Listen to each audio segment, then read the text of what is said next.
നിർമ്മാണ തൊഴിലാളി ക്ഷേമനിധി അംഗത്വം പുതുക്കൽ നിർത്തിവെച്ച നടപടി പിൻവലിക്കണമെന്നാവശ്യപ്പെട്ട് കൺസ്ട്രക്ഷൻ വർക്കേഴ്സ് ഫെഡറേഷൻ CITU ജില്ലാ കമ്മിറ്റിയുടെ ആഭിമുഖ്യത്തിൽ ക്ഷേമനിധി ഓഫീസ് ഉപരോധിച്ചു. CITU ജില്ലാ vice president advocate P. Appukuttan ഉദ്ഘാടനം ചെയ്തു. കേരളത്തിലെ UDF ഗവൺമെന്റും തൊഴിലാളി വിരുദ്ധ നിലപാടുകളാണ് ഓരോ വിഷയങ്ങളിലും സ്വീകരിച്ചുകൊണ്ടിരിക്കുന്നത് എന്നുള്ളത് അനുഭവങ്ങളിലൂടെ നമുക്ക് മനസ്സിലാക്കാൻ വേണ്ടി സാധിക്കും.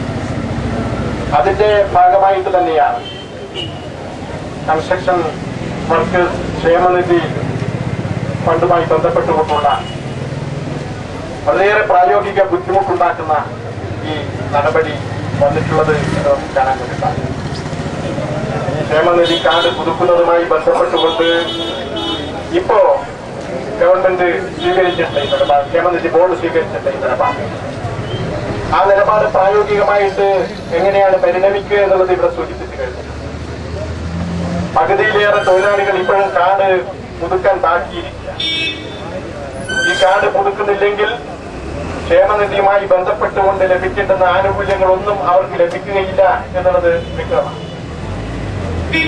അങ്ങനെ വരുമ്പോ പകുതിയിലധികം വരുന്ന നമ്മുടെ തൊഴിലാളികൾക്ക് ക്ഷേമനിധി ആനുകൂല്യങ്ങൾ നിഷേധിക്കുന്നതിന് തുല്യമായിട്ടുള്ള ഒരു നടപടിയാണ് ക്ഷേമനിധി ബോർഡ് സ്വീകരിച്ചത്. ഗവൺമെന്റ് ഈ കാര്യത്തിൽ ഇടപെടേണ്ടതല്ലേ? സാധാരണ നിലയിൽ ഇങ്ങനെയുള്ള ഒരു തൊഴിലാളി വിരുദ്ധ നിലപാട് സ്വീകരിച്ചുകൊണ്ട് ഏതെങ്കിലും ഒരു ക്ഷേമനിധി ബോർഡ് അങ്ങനെ ഒരു നിലപാടിലേക്ക് പോകുമ്പോൾ സംസ്ഥാനം ഭരിക്കുന്ന ഗവൺമെന്റിനും അതിന്റെ തൊഴിൽ വകുപ്പിനും ഒരു ബാധ്യതയുണ്ട്, ഉത്തരവാദിത്വമുണ്ട്. ആ ബാധ്യതയും ഉത്തരവാദിത്വവും നിറവേറ്റുന്നതിന് വേണ്ടി അവർ തയ്യാറാവണം. തൊഴിൽ വകുപ്പ് മന്ത്രിയുടെ പാർട്ടിക്കാരനായിട്ടുള്ള ഒരു പ്രാദേശിക നേതാവ് ഇതിന്റെ ചുമതല വഹിക്കുന്ന അതിന്റെ ഒരു പരിമിതിയും തീർച്ചയായിട്ടും മന്ത്രിക്ക് സംസ്ഥാനത്തെ ആകെ ഒന്നിച്ച് കാണാൻ കഴിയേണ്ടതായിരിക്കും. ഇവിടെ വ്യാജന്മാരെ ഒഴിവാക്കുന്നതിന് CITU എതിരല്ല, വ്യക്തമായിട്ട് ആ നിലപാട് പറഞ്ഞു കഴിഞ്ഞിട്ടുണ്ട്. വ്യാജന്മാരുണ്ട് എന്നുള്ള കാര്യത്തിലും തർക്കമില്ല. അതിന് ശതമാനത്തിന്റെ കാര്യത്തിൽ മാത്രമേ തർക്കമുണ്ടാവുകയുള്ളൂ. ആ വ്യാജന്മാർ വരാൻ ഇടയായിട്ടുള്ള സാഹചര്യം തീർച്ചയായിട്ടും ഒഴിവാക്കേണ്ടത് തന്നെയായിരുന്നു എന്നുള്ള കാര്യത്തിൽ സംശയമില്ല.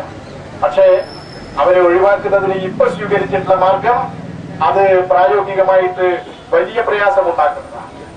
ഇത്ര വലിയ അംഗസംഖ്യയുള്ള ഒരു ക്ഷേമനിധി ബോർഡിലെ അംഗത്വം പുതുക്കുന്നതിന് വേണ്ടി ഓരോ അംഗവും ഈ ചുരുങ്ങിയ കാലത്ത് ഇവിടെ വന്നു പോവുക എന്നുള്ളത് ഒട്ടും പ്രായോഗികമായിട്ടുള്ള കാര്യമല്ല.